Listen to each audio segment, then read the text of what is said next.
Hi hello friends, ఈ biryani setting చూస్తుంటేనే మీకు ఈ పాటకి అర్థమైపు ఉంటుంది నేను ఎక్కడున్నాననేసి.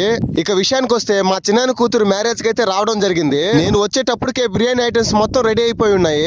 ఇంకా చికెన్ పకోడా అయితే చేస్తా ఉన్నారు. ఇక ఆ ముక్కలను చూస్తుంటేనే నోరు ఊరిపోతా ఉంది. ఇంకా మాస్టర్ ని అడిగాను ఒక పీస్ ఇమ్మని చెప్పి, నీకు ఎన్ని కావాలో తినమని చెప్పాడు. ఇంకా ఆగుతానా, ఇక దొరికిందే ఛాన్స్ అని 4-5 ముక్కలు లేపేశాను.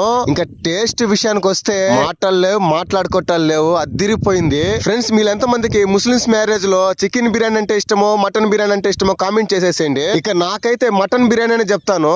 ఇక మేము అనుకున్న ఎస్టిమేషన్ కంటే ఎక్కువ మందే వచ్చారు జనాలు. ఇక ఎంత మంది వచ్చినా తగ్గేదే లేదన్నట్టు ఫంక్షన్ చేశారు. ముస్లిమ్స్ మ్యారేజ్ లో దొరికే బిర్యానీ టేస్ట్ ఇంకెక్కడ దొరకదని మనందరికి తెలుసు. ఇంత గొప్పగా మ్యారేజ్ చేయాలంటే మామూలు విషయం కాదు. ప్రతి ఒక్క తల్లిదండ్రుల కష్టం వెనకాల ఉంటుంది. ఇక ప్లేట్ లో బిర్యానీ పెట్టడమే ఆలస్యం, ముక్కలు ఎత్తుక్కుంటా ఉన్నారు. అట్టుంటది మరి. ఆదివారం పూట కూడా కొంతమంది బిర్యానీ తినమని చెప్పారు, అందువల్ల వైట్ రైస్ కూడా తెప్పించేసాము. ఫ్రెండ్స్, వీడియో నచ్చినట్లయితే లైక్ చేసి షేర్ చేసి సబ్స్క్రైబ్ చేసుకోండి ఫ్రెండ్స్.